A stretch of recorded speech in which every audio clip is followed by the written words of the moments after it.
देखो Faraday law of electromagnetic induction, पहला और आखिरी चीज ये समझ के रहो, इलेक्ट्रोमैग्नेटिक इंडक्शन का पूरा खोज माइकल फैराडे ने किया था। तो चाहे वो सिंगल डेफिनेशन करे कि उसको मल्टीपल डेफिनेशन में दे, बेसिक चीज याद रखना है कि ये पूरा एक्सपेरिमेंट किसके द्वारा कंकर किया गया है, डिस्कवर किया गया है, माइकल फैराडे।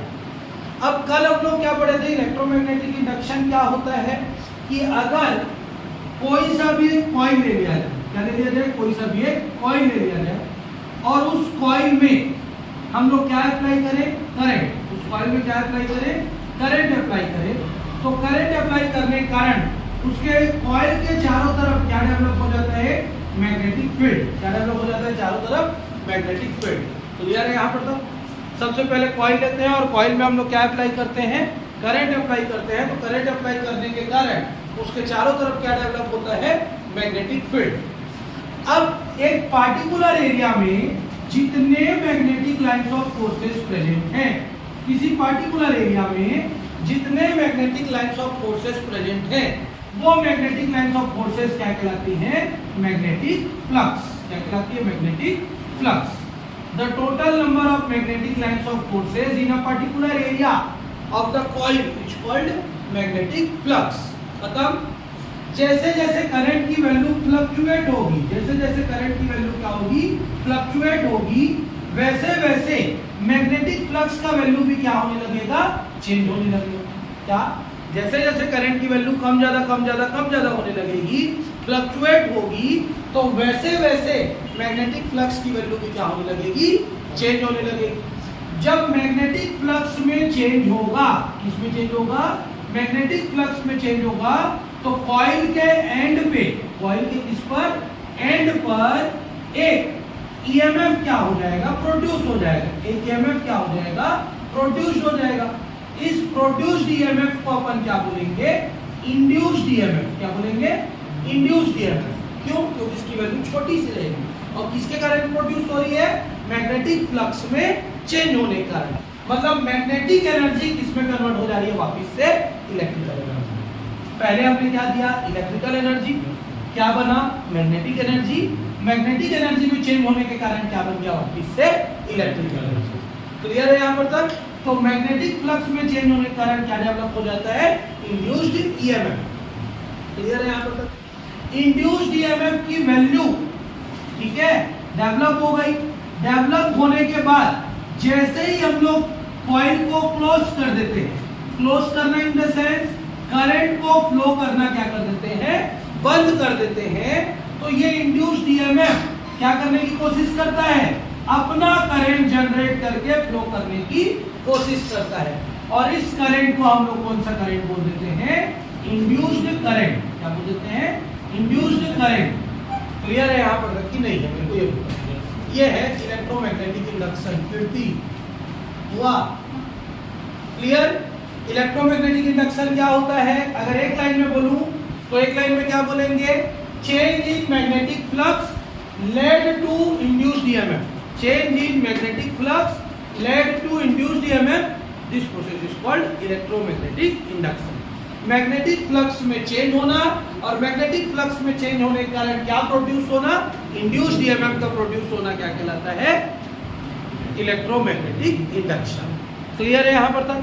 अब फैराडे ने जब ये लॉ दिया तो इस लॉ को ब्रेक करके दिया, उसने ब्रेक करके दिया इन द सेंस, ये लॉ तो हम लोग लिख चुके हैं डिटेल वाला। उसने क्या करते हैं, इसको दो लॉ में डिवाइड किया। फर्स्ट लॉ का ए point,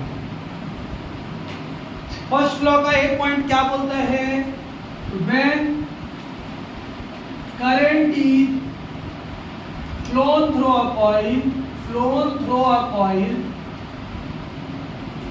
then magnetic flux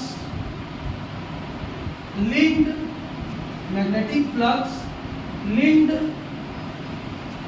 on that coil, ये पॉइंट क्लियर है कि नहीं, मेरे को ये बताओ। क्लियर है क्या, जब किसी कॉइल में करंट फ्लो किया जाता है तो उस कॉइल में क्या बनने लग जाता है, मैग्नेटिक फ्लक्स। मैग्नेटिक फ्लक्स मतलब magnetic lines of forces develop हो जाती है। खत्म यहाँ पर तक। सेकंड पॉइंट, इसी का बी पॉइंट क्या बोला होगा, सेकेंड पॉइंट बोला व्हेन मैग्नेटिक फ्लक्स चेंजेस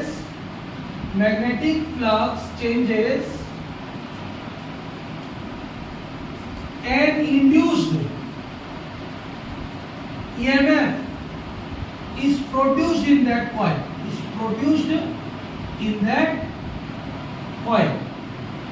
जब मैग्नेटिक फ्लक्स की वैल्यू चेंज होगी तो उसमें क्या जनरेट हो जाएगा?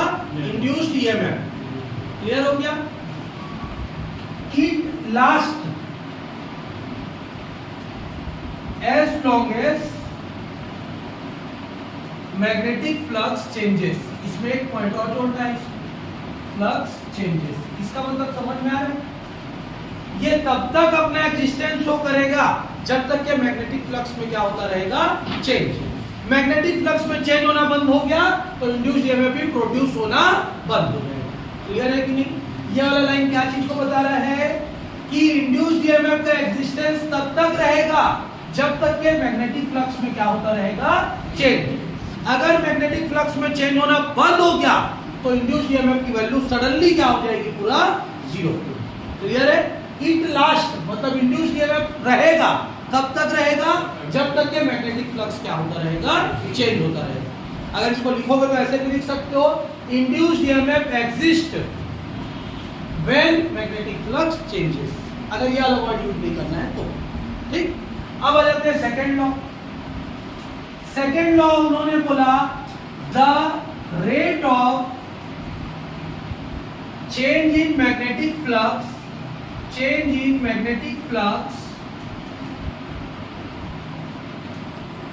is directly proportional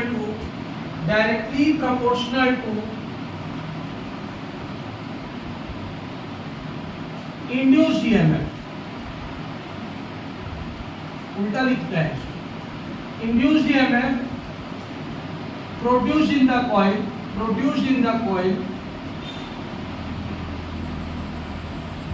is directly proportional to change in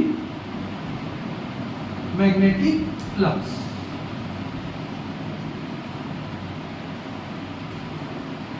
rate of change in magnetic flux. Rate of क्या है? टाइम के रेस्पेक्ट. कभी भी वर्ड अगर तुमको दिखे फिजिक्स में या केमिस्ट्री में रेट मतलब with respect to time. Change होगा लेकिन किसके रेस्पेक्ट में चेंज होगा? टाइम के रेस्पेक्ट में. ये है सेकंड लॉ. ठीक, थोड़ा सा मिस्टेक हो गया था. सेकंड लॉ ये. सेकंड लॉ क्या बोलता है? इंड्यूस्ड ईएमएफ की वैल्यू किस पर डिपेंड करती है? Rate of change in magnetic flux पे. क्लियर है यहाँ पर तक? इंड्यूस्ड ईएमएफ को किसे डिनोट करते हैं? स्मॉल. ठीक, ईएमएफ को किसे डिनोट करते हैं? Capital E. इंड्यूस्ड ईएमएफ को किसे डिनोट करते हैं? स्मॉल. स्मॉल ई किस पर डिपेंड करेगा? चेंज इन मैग्नेटिक फ्लक्स पे. तो सबसे पहले हम लोग क्या लेते हैं? Consider a coil and I current is flown, then a magnetic flux is created. So first magnetic flux क्या होगा? phi1. बाद का मैग्नेटिक फ्लक्स क्या होगा? phi2. पहला मैग्नेटिक फ्लक्स क्या होगा? कितना समय में? t = 0 समय में. और ये t = कितने समय में? t समय में कितना हो गया? phi2 हो गया. So E directly proportional to change in magnetic flux with respect to time. यही है. E directly proportional to phi1 minus phi2 upon t. यही होगा. phi1 minus phi2 जो शुरू में था उसी से माइनस करोगे. phi1 minus phi2 upon t. E is equal to k phi1 minus phi2 upon t. और कौन सा साइन लगा देंगे यहाँ पे?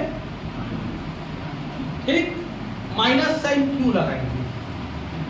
क्योंकि करंट हम ऐसा फ्लो कर रहे हैं, इंड्यूस्ड ईएमएफ ऐसा प्रोड्यूस होगा, अपोजिट प्रोड्यूस होता है, इसीलिए क्या साइन यूज करेंगे?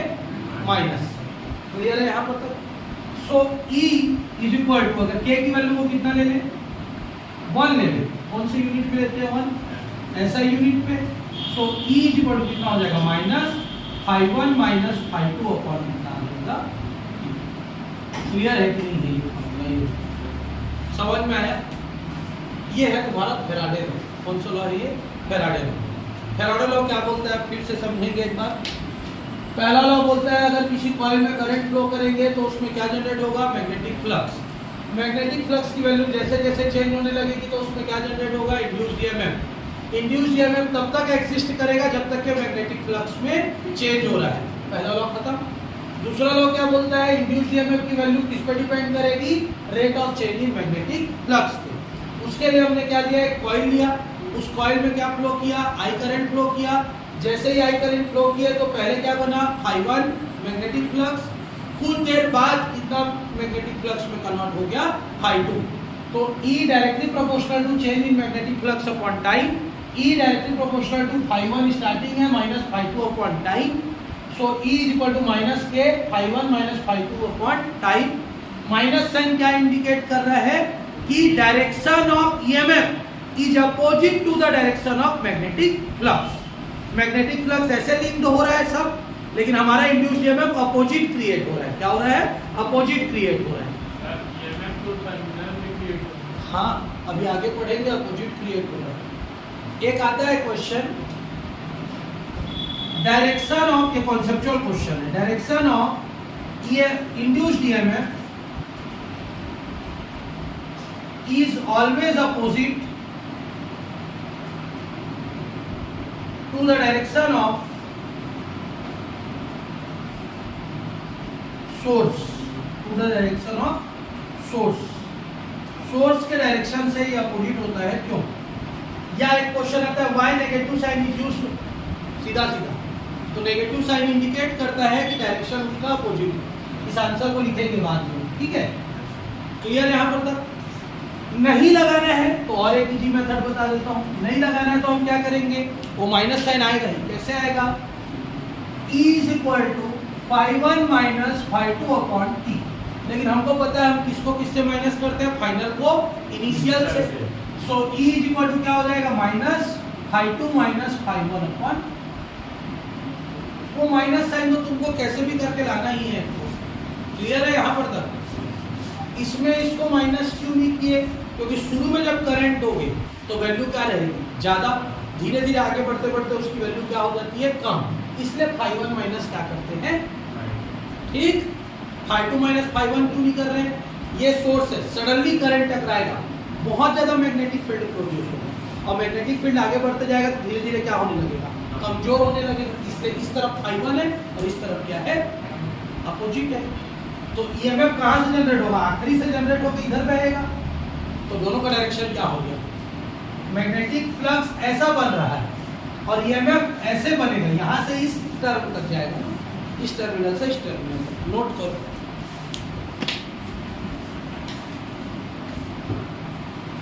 डिफरेंशिएशन, और हमारे यहाँ पे कहीं पर भी डिफरेंशिएशन की वैल्यू नहीं आ रही थी।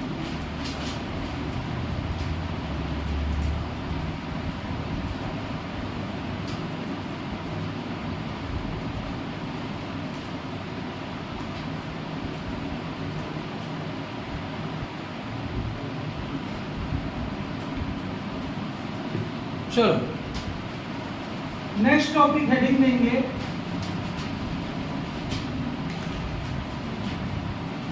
Self induction. सेल्फ इंडक्शन 2011 जब मैं पेपर दिलाया था तो ये मेरे पेपर में 6 नंबर का क्वेश्चन आया था, सेल्फ इंडक्शन। और मैं पूरा डेरिवेशन भर भर के करके गया था और थ्योरी आया था 6 नंबर का। इसके और में गैल्वेनोमीटर था, गैल्वेनोमीटर नहीं लिखूंगा, मैं इसी को लिखूंगा। इसी में नंबर कटा होगा मेरा 67 आया था 75 में, तो इसी में कटा होगा, मेरे को विश्वास है अपने ऊपर। क्योंकि ये वाला टॉपिक को मैं पढ़ा था बट 6 नंबर के लायक नहीं पढ़ा था, लेकिन अभी जानता हूँ 6 नंबर के लायक। As a teacher, as a student नहीं जानता था कि 6 नंबर में इसको कैसे लिख सकते हैं, बहुत बड़ा है। तो उस टाइम पे वैसा जानकारी नहीं था। तो कई बार पेपर में ऐसे क्वेश्चन आते हैं जिसका हम प्रैक्टिस छोटे रूप में किए रहते हैं, लेकिन उसको बड़े रूप में लिखना रहता है। होता है ना कई बार, जिसका छोटा छोटा आंसर पता रहेगा लेकिन वहाँ जाता है बड़े मार्क्स में, तो उसको फिर कैसे क्लासीफाई करें। तो एज ए स्टूडेंट लाइफ में हम लोग को वैसा कोई सिखाया नहीं था। हम लोग 13 सितंबर नहीं, हाँ 13 सितंबर से फिजिक्स पढ़ना शुरू किए थे स्कूल में, ठीक है, 13 सितंबर से शुरू किए थे और 19 नवंबर या 21 नवंबर तक हमारा फिजिक्स बुक खत्म हो गया होगा। कैसे पढ़े होंगे वो सर? 3-3 पीरियड पढ़ा दे, 3-3 पीरियड फिजिक्स पढ़ते थे हम लोग, 3 period maths, 3 period physics, 1 period chemistry. Chemistry बिल्कुल नहीं पसंद आता था स्कूल में, तो वैसा उसी में वो सर ना आ जाते थे तो हम लोग छोड़ते नहीं थे, सर आप पढ़ाई के जाओ 3 पीरियड पढ़ा दो, तो फिजिक्स वैसा पढ़े। तो वो सर आते थे ना अपने अकॉर्डिंग शुरू होते थे, पढ़ा के चले जाते थे। हम लोग ना पूछते थे कौन से चैप्टर का है, ना वो बताते थे, वो आए पूरा जब तक मन है तब तक पढ़ाए और निकल लिए। बाद में पता चलता था घर आने के बाद कि ये चैप्टर खोजो कौन से चैप्टर का पढ़ रहे थे। लेकिन बहुत ही अच्छे सर थे, सूर्यकांत शर्मा सर। अभी बैंगलोर में कॉलेज में वो है, मतलब क्या बोलना चाहिए, HOD है फिजिक्स के, PhD किए हुए थे वो, तो बहुत ज़्यादा नॉलेज था उनका। सेल्फ इंडक्शन, सेल्फ इंडक्शन क्या होता है? अगर एक लाइन में बोलूँ, जिस कॉइल में करंट अप्लाई कर रहे हैं अगर उसी कॉइल में EMF जनरेट होगा तो सेल्फ इंडक्शन। क्या? जिस कॉइल में करंट अप्लाई कर रहे हैं उसी कॉइल में अगर EMF जनरेट हो रहा है तो सेल्फ इंडक्शन। लेकिन 2 कॉइल रखे हुए हैं, एक कॉइल में करंट अप्लाई कर रहे हैं और दूसरे कॉइल में अगर क्या जनरेट हो रहा है, EMF, तो ये क्या कहलाएगा? Mutual induction. क्या कहलाएगा? Mutual induction. मतलब consider a coil and current is given to it, current is given to it, then क्या होगा? A magnetic flux linked on that coil, full stop. When magnetic flux changes,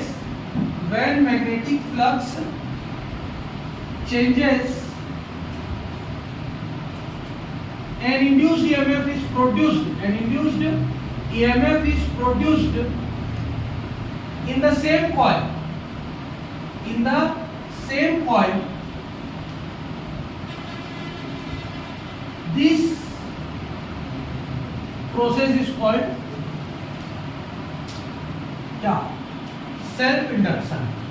self मतलब खुद में current produce करके खुद में EMF produce करना, खुद में करंट पास करके खुद में EMF प्रोड्यूस करना क्या कहलाता है? Self induction. क्लियर? समझ में आया? इसका एग्जांपल क्या है?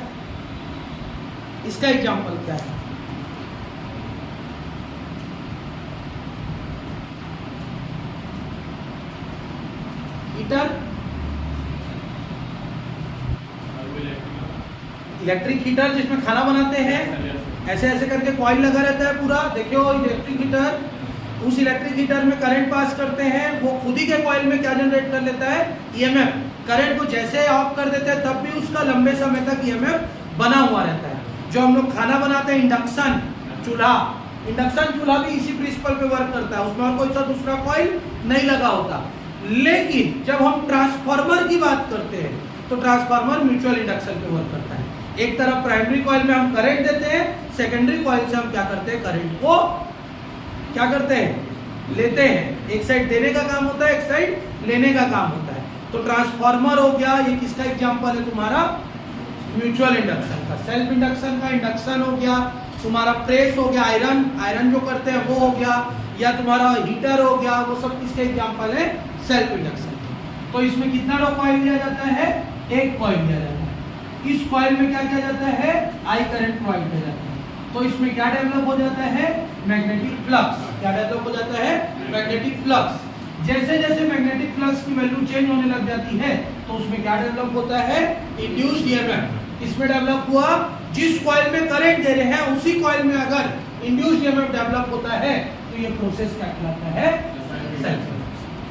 जिस कॉइल में करंट अप्लाई किए उसी कॉइल में अगर इंड्यूस्ड EMF जनरेट हुआ तो ये प्रोसेस क्या कहलाएगा?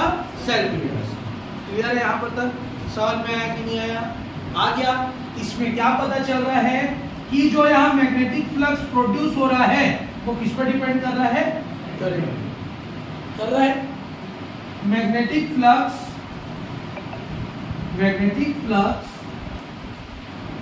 phi b डिपेंड्स अपॉन, किस पे डिपेंड्स अपॉन? अप्लाइड करंट, इस पर डिपेंड कर रहा है applied current. So phi B depends upon I, phi B किस पर डिपेंड कर रहा है, आई पे डिपेंड कर रहा है। ये वाला साइन हटता है तो क्या लगता है, constant. So phi B equal to क्या लग जाएगा, एल आई, जहां एल किस चीज को बताता है, कोफिशिएंट ऑफ म्यूचुअल इंडक्शन। क्या बताएगा, coefficient of mutual induction,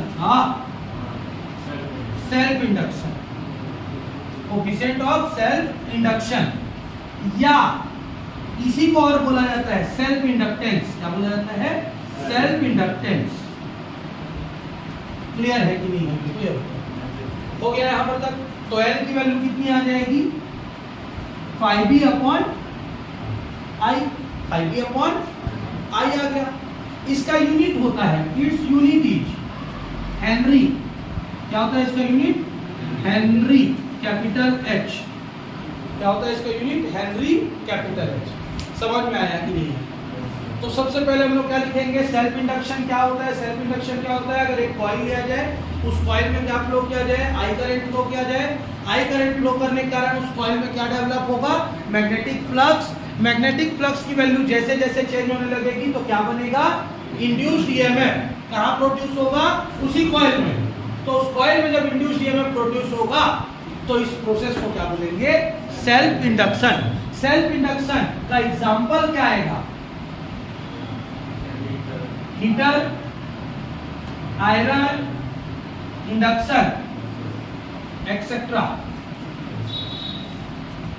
clear है यहां पर तक? हम लोग जब पढ़ते थे तो पढ़ते थे चोक कॉइल। क्या पढ़ते थे, क्योंकि मेरे टाइम पे ना इंडक्शन का खोज नहीं हुआ, ठीक है। और आयरन और हीटर को सब समझा नहीं पाते थे तो चोक कॉइल समझाते थे। जैसे पुराना वाला डंडा वाला लाइट आता था, ट्यूब लाइट जो आता था वो डंडे वाले फॉर्म में आता था, उसमें चोक लगा रहता था, छोटा सा ऐसे करके गोल घुमाते थे तो चालू हो जाता था, निकाल देते थे तो बंद हो जाता था, ठीक है। इतना बड़ा लाइट टाइप का रहता था, उसको ऐसे plug in and plug out करते थे। और कई लोग डायरेक्ट कर देते थे, जैसे हम लोग अपने स्कूल का सब डायरेक्ट करके चौक कॉइल को खेलते थे। मतलब हम लोग थोड़ा पूरा पाती थे तो अपने स्कूल का बना डालते थे, उसको मेहनत करते थे हम लोग, ठीक है। मतलब बिजली बचाओ, उसमें भी क्योंकि एनर्जी खपत होती है ना, तो हम लोग डायरेक्ट कर देते थे, उसको निकाल देते थे। क्लियर यहाँ पर तक? तो ये एग्जांपल लिखे, एग्जांपल के बाद ड्राइंग बनाना है। ड्राइंग में करंट अप्लाई करेंगे तो क्या बनेगा, मैग्नेटिक फ्लक्स। मैग्नेटिक फ्लक्स जैसे जैसे चेंज होगा तो क्या जनरेट होगा, ईएमएफ। ईएमएफ कहाँ पे जनरेट होता है दीप्ति, कॉइल के कहाँ पे ईएमएफ जनरेट होता है, इस साइड। कहाँ पे जनरेट होता है ईएमएफ,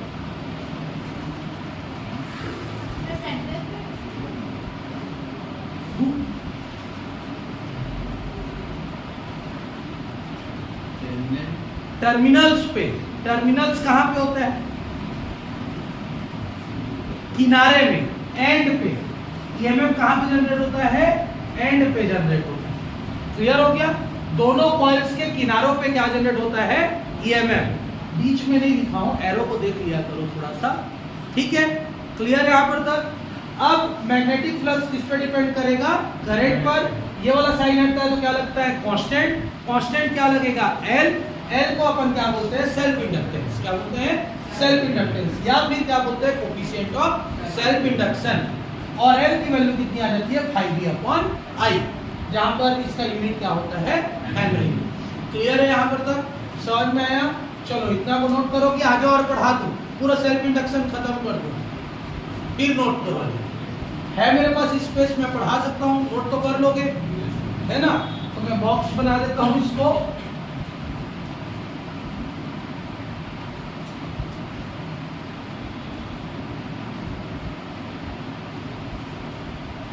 ठीक, अब मेरे पास स्पेस क्रिएट हो गया।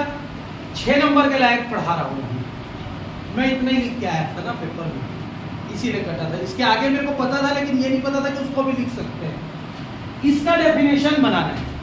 अब इसका डेफिनेशन क्या बनेगा, if I is equal to 1 ampere, कितना एम्पियर का करंट फ्लो कर दे, 1 एम्पियर का, L इज इक्वल टू कितना हो जाएगा, phi B.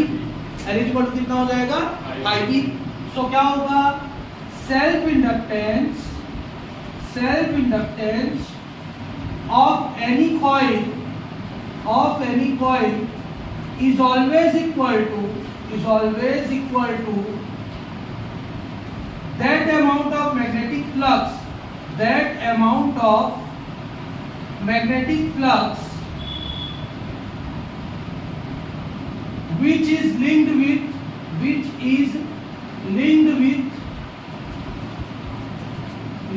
by applying 1 ampere current. इसका मतलब समझ में आया कि नहीं आया?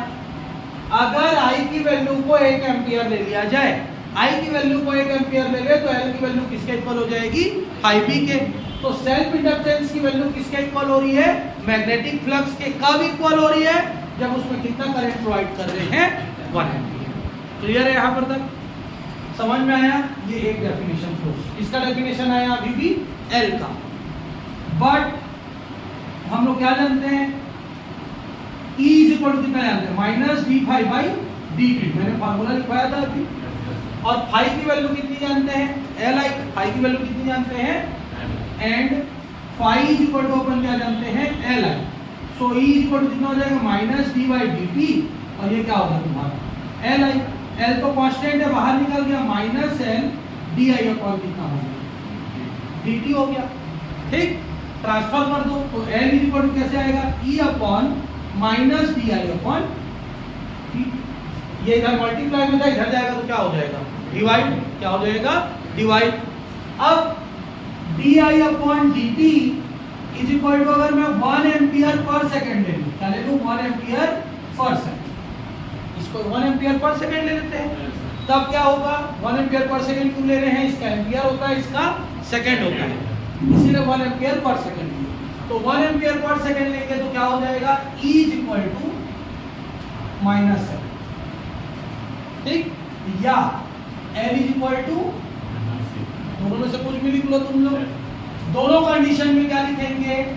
Self inductance of coil is always equal to that amount of induced EMF which is produced by applying 1 ampere current for 1 second. 1 ampere का करंट 1 सेकेंड के लिए प्रोवाइड करेंगे किसी कॉइल में, तो जितना ईएमएफ प्रोड्यूस होगा वो किसके इक्वल होगा? Self inductance. क्लियर है यहां पर तक? ये था 6 नंबर का पूरा। मेरे को पता था लेकिन मैं लिखा नहीं, क्योंकि वहां पे सेल्फ इंडक्टेंस नहीं बोला था। क्या बोला था? Self induction. तो इंडक्शन मतलब ये इंडक्शन, और ये दोनों किसका डेफिनेशन आता है? इंडक्टेंस। क्लियर है? समझ में आया? तो वो एक्चुअली 60 नोट बोला था, अब ये हो गया तुम्हारा कंप्लीट। नोट करो आराम से।